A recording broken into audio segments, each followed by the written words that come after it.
Blessings. Welcome forward to Reasonings right here at the Tree of Life. I am Jerome Sage Butler, your host, and we've got Brother Ramon Singh, just reasoning, and some topics that you're probably familiar, some things that you've heard about, and we're just sharing our opinions and our perspectives. Hopefully bringing a little bit more clarity, and in your comments, we'll get a little bit more clarity, and your knowing and improve, our understanding. This current moment or offering will be on Pre-Adamites. And I'll let Brother Ramon introduce this topic because, when he said it to me, I'm like, it really gave me another thing to think about. I'm like, I know how I think about the Edomite tradition.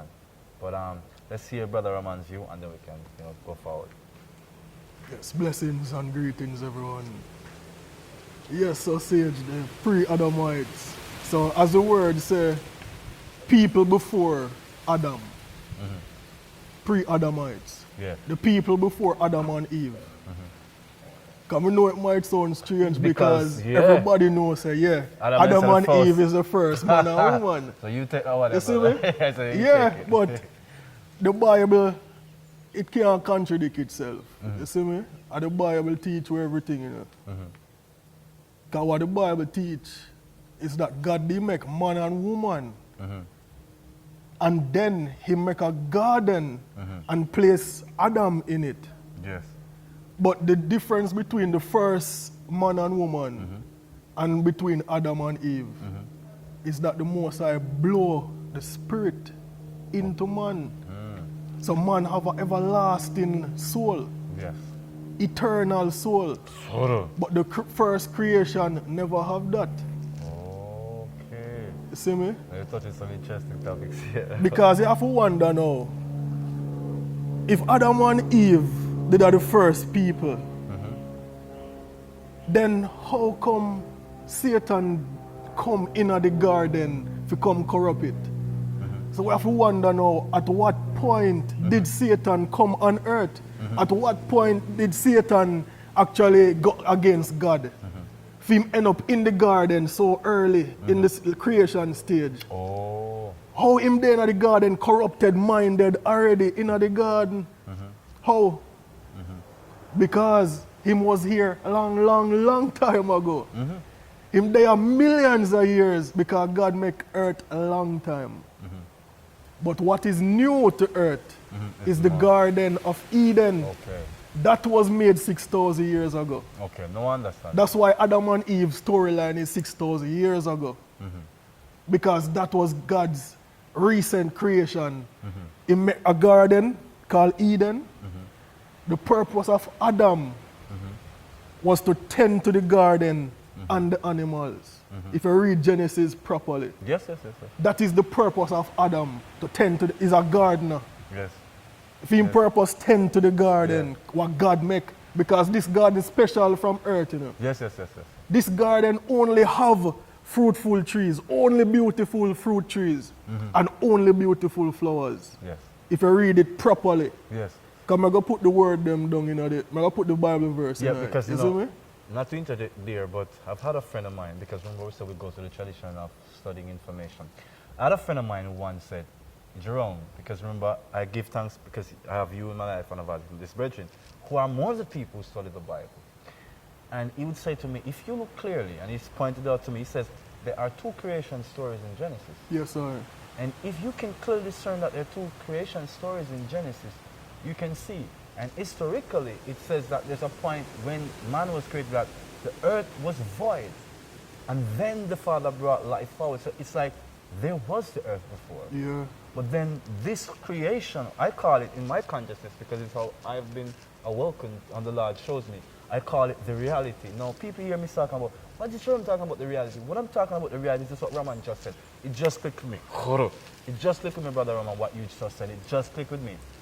What I keep seeing as I grow in my spirit, it's saying to me, Yeshua is the reclamation of the reality. So what is this reality? It says, that's the creation. That's how you were made. That's a way, but man, I evolve, man, I live. It says, no, you were made a certain way. That means you have a certain reality. There's literally a specific reality.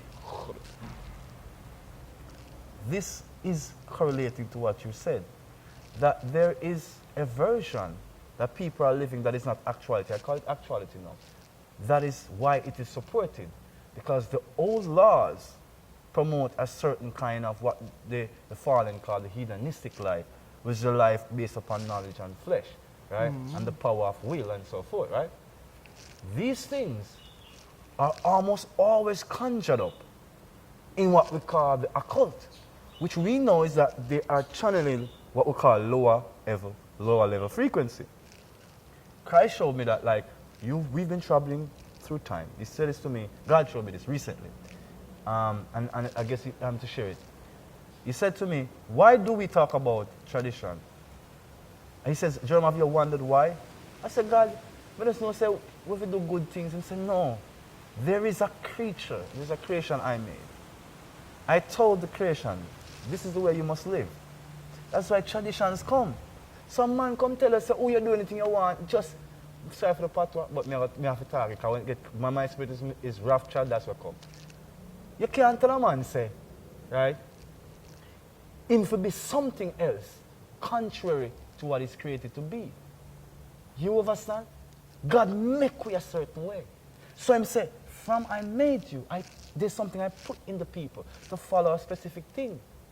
And he never says no ideology. It is the life you live. It is the reality. When Adam fell because of taking on to some other idea, identity, lost it. Christ came and reclaimed that reality. I'm not versed on everything about this earth, but I know there is a factuality in that. That Christ has reclaimed an identity, an actuality of this plane. See, it come back now, you say Adam fell because he was made for the Garden of Eden. And from him sin, disobey God, he's cast out. Him cast out of him original place where he make for into earth.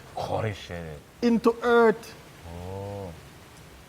Adam was not made for earth. Forget sunburn him skin. That him never make for that. He make for the Garden of Eden, for tend to the garden. Him sin, God kick him out. You see me? Different reality. Alright, that's why, because I have enough evidence, you know, because Cain and Abel. Yeah. After Cain killed Abel, and God come now and punish Cain. God put a mark on him. Yes, the Canaanites, yeah. For Cain say, John of God, harm him when them see him anybody who see me, yes, I go harm me. And if these are the first two people, if I just them alone, family, well, how could this be possible? who I go harm him? You see me? Because people in the world, and him knows so if they see something weird like him, them I go harm him. And that's why I'm not fret about the people in the world. Oh, so to people on this frequency, he lost the level of awakening, his alignment, vibrationally. He was kicked down to a lower plane of consciousness. So what that lower plane of consciousness meant, him say, by the sweat of your brow you shall eat. That means it's a physicality, right? A carnal world, a world that is driven by the mechanical forces, not a world led by the psyche or the vibration or the spirit of God. So to us, the frequency of life appears material because we fell, because we have the Edomite gene in us, right? But yet, because we have the Edomite gene in us, we have the possibility of resurrection through Yeshua the Christ, to return to the garden. And while you were saying that, something clicked with me, Brother Ramon. That, remember what we said in the previous video? That God literally walked in the garden with man. It had to be in such a frequency that his cleanliness and the vibrations of the environment was equal. So, how we know this reality, it couldn't be this. And the Spirit just saying to me, why do you think ancient cultures keep mentioning Sulebanos, Shangri-La, Shambhala,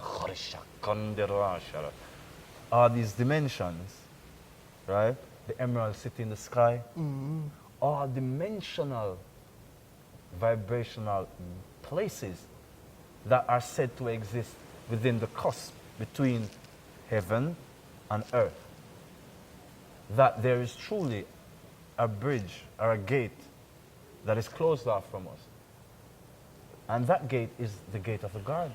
I read in the book of Enoch that Adam and Eve had to be saved many times from the Most High. I think it was the last book of Eden, one of the two, or both. That many times they committed suicide because being cast into a lower frequency, they could not survive. Because naturally, why it is that man always strive for spirituality on the planet, no matter how weird it is that deep intrinsical inside the genetics and the codes we are written. We weren't written for this carnality, this physicality. How we are made up is not that way. That is why our bodies degenerate, and what we eat won't save us. But what we eat, if it is in alignment with the genetic codes, it will do least damage. Right? But we know that now they've altered how we eat. So even now, the Pre-Adamites, right, are dominating, if you put it that way. The entire environment. They're esoterics. They're what they call the hedonistic, the carnal, the material is dominating. Because even the part when them say who Cain married when him left. Yes. Because that's how with the on-site. Yes, People yes, dead upon earth. Yes. You see me? Yes. So him go married off the people them who upon earth. And them become one of the wickedest people upon earth. Because the embryos mix, the pure genetics mixed with something that is the fallen. Yes. Because we don't know the fullness to this part, but based upon how it seems, it would seem like Satan had sex with Eve. Originally, the apple was having sex. Is it because and then she go have sex with Adam afterwards. And that's why them have a twin come, but one good and one evil. Yes, two different characters. Because one of the seed of Satan, what the Bible also mentioned, the seed of the devil. Yes. Because he must say him have his children. I must say the devil has his children. So we say, your and one is the pure seed. Yes. That's why them they have to save Noah, because he was from the pure seed. Seth, yes, son of Adam, grandson of Adam, right? This is very interesting because, again, when you put back in the Rastafari traditions of how we grew up in Jamaica, this is something that was spoken in the Rastafari tradition. It wasn't spoken in the Christian church. And I'm sure at some level of seminary they would have examined these ideas upon the apple and, the hymen, right? Because that's what it's all about, right? But, not speaking specifically to that, but if I ever tell you something, I got a vision one time, right? And it was a weird creation vision. And I think this is why I've come to know myself to be indigenous of this nation. I saw a high mountain in Jamaica, a particular familiar mountain, I was Salish Mountain. And I saw just like a mass clay, right? And I saw the presence of life, the spirit of creation, God himself, fashion the clay. Just like he was playing around and fashioned the clay into little, like it was a stick man. And when he did it, they came to life and they ran away and hide. As it relates to hearing that story, it comes back to me that there are several creation stories from different nations that have correlated the old truth, but because of the ideology of which nation has been governing your thinking, you can't click it together. I just listened to Brother Ramon, and right now I'm clicking in parts of my perception that I've come to know as the truth, but because of my nation and my ethnicity, I've come to see it a specific way, that we saw the clay creation. So it was so weird. I tell about this before, Yeshua. So Brother Ramon, I tell you, so when I tell them I find my identity, I say, why make people act so when them find them? I get it. Let me tell you something. It sounds mad when they're talking about God fashioned man from the clay, but I had a vision of that actuality. And that in me. That's what in my inner man, in my inner spirit, and that in there. And it's never come to that. Because I read that in the Bible. And I say, oh, man was fashioned from the clay. And in my spirit, I go see the literal. And the creature them come to life and run and go hide. Brother Ramon, you just say, just like what my friend Pi said, it's two creation. So you are explaining to me that there was a set of beings where God made that weren't made with the what? The breath. His spirit never in them. That's why them run and go hide from his presence. And the Adama it relates to the earth, to nature, to creation. So Adama is a symbolic term that it's not a gender-based term. It's a term that relates to the process of creation. So it very much now knowing from ancient studies in the Torah, the essence of Adama, to me is becoming very clear. It is saying new creation or perfect creation or pure creation. Mm-hmm. Different from what we call an experiment. Mm-hmm. Sorrow. Yeah? So this is, I mean, lads, I must not worry about nothing. When you talk about this topic, Robert, I was like, Jerome, I don't know how to deal with this pre-Adamite thing. I go through it with the rabbis, you know, some of the rabbis teachings, and I said, what is happening here? I don't know if I'm this pre-Adamite person. Because, you know, I'm really into Adama. I'm really into the creation of Adam. I believe that is my genesis. I believe that is where I come from. I don't think I came from the first.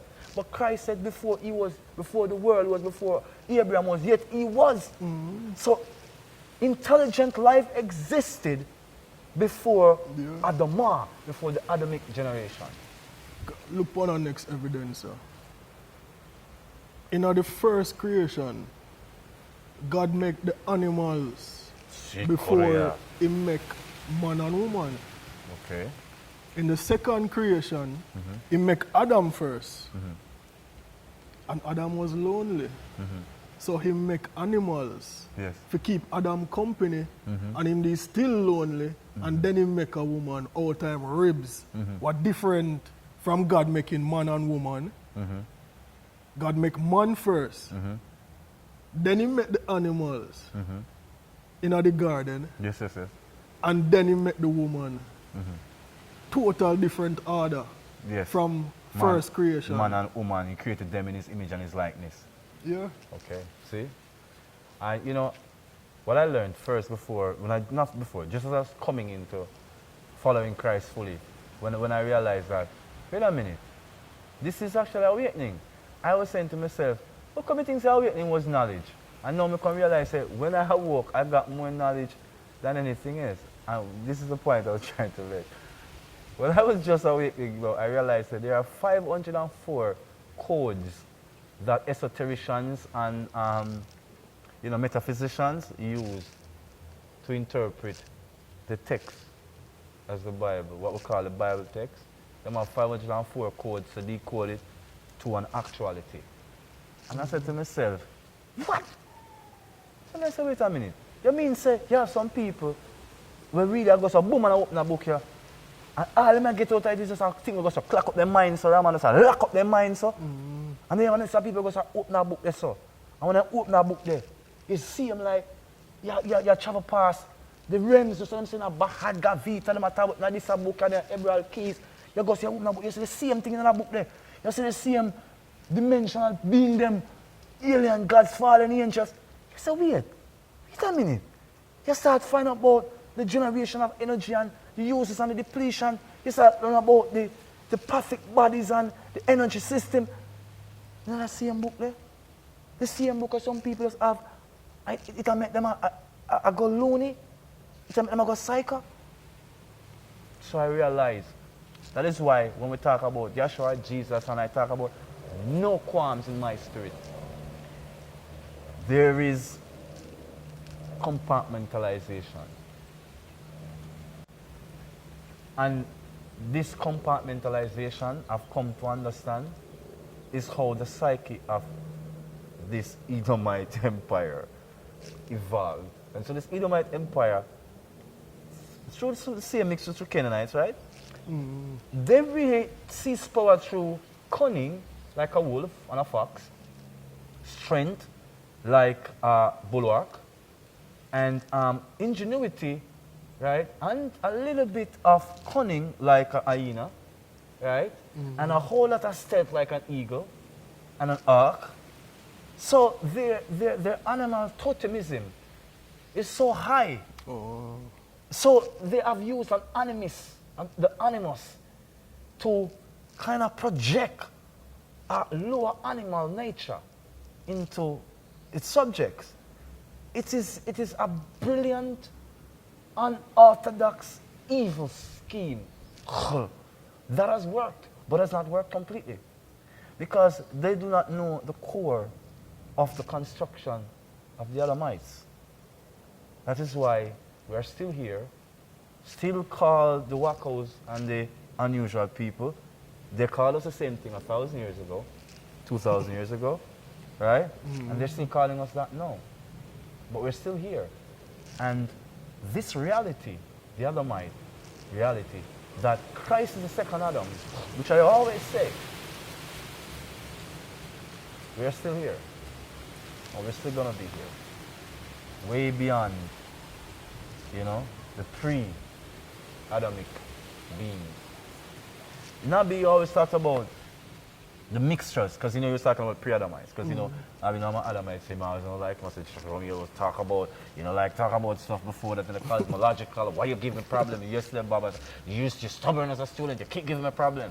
He said, don't you understand what happened? They messed up the genes. That's why the Lord says the embryos must not be mixed. So they have this, they have that. Yeah. We're symbolic of A, and we know it's called genetic splicing now. They're doing it genetic modification. Yeah. Hello, people. We're not idiots. We know what we're talking about. I am homunculus. But I don't even want to know. When I got Liger. Liger is one. Griffin was the one that the Spirit taught me about when I was a child. The Griffin. Oh, my brother. Because even the flood. That's why God sent him flood, to wipe out the whole of the nastiness. Right now, what we dep on is mountaintops, Yes, basically. And mountaintops, the whole of we dep on, Right now. Because the first world, yes. No, remember said there was no flood water yes, come and settle, you see me? That's that. why so much city under the sea. Yes, Discovery, yes. every time, discovery, city under the sea. So and you see how the city beautiful. Because God wash away all far of that. superior to what them call our modern cities. Yeah. Yeah. Right? Because right now, mountaintops with dep on. Yes. Nabi taught us that. Everything underwater. That's why God said 33 degree of this is remain because when we say 162, 160, 164 in a desert, ice and snow. You understand me? All is left is 96 degrees in the shade. So it's 360 degrees, 96 is what remains. So on equal R, you can do the math yourself. 96 is what remains out of the 360 degrees, right? So you will do how much is broken off. And those Nabi taught us that the degrees in total. Sorry for being a bad student, sir, but I should have remembered those mathematics. It's inside me. So this is what they call the old world. And it says that portion of the earth is under desert, ice, water, and sand. Right? That's what Nabi taught us that. True. So that world that we're talking about, as you explained, was the Antediluvian world. Yeah, man. Right? So the Antediluvian world is now becoming, like them say, they're saying Atlantis rising, again. Brother, I love this one. Because it's always saying you draw out so much. This turned to be a beautiful topic because it's my spirit is smiling. Because the Lord knows it has been a benefit to my soul. It correlated something. That's why I must never be afraid of the differential of thought, because it's like I'm looking at reality from this, or what is the reality from this vantage point. You are looking from that angle, you are looking from that angle. Unless I'm able, my first teacher taught me, unless I'm able to annex myself of this belief that I'm only here and be one with you in perception and position then I can't see the entire spectrum. That's what the reasoning is supposed to be about, so True. we can increase in all the dimensions of the truth to have the whole picture. Yeah. Iron, sharp iron. Yes, yes. But we just want to give thanks for all the people who have survived from the Pre-Adamites into this age. I want to give thanks for the Edomite generation who is praising Christ, who is not going through the esoterics. I want to give thanks to those amongst the Gentiles who are obviously the Pre-Adamites generations. We want to say to you, conversions are always happening and salvation's door is open unto you to going against some of your family traditions and ancient ways and practices, to come and question and come and try the Spirit of Christ. People always say to us, why you talk this way, why you act this way? And we hear people say the same thing. You say, and they are this. I said, yes, that's them. I'm a follower of Christ. And so I am this way. Get with it. You know, it's all beautiful. Blessings. So until next time we meet again, this has been Reasonings Right at the Trail Life. Jerome Sage Butler, Brother Ramon Singh, and it's a pleasure, you know, the sharing the offering through the Most High to everyone, anyone who wants to listen, like, subscribe, and share. Leave a comment beneath, and so we can see. We know it all goes already. We'll get many comments, even some that won't be pleasing, but we've evolved past that, right? It's all beautiful. Thank you very much. Until next we meet again, have an awesome, wonderful day, wonderful evening, wonderful morning, wonderful night in the presence of the Most High. Blessings. See you. Honorable. Every time.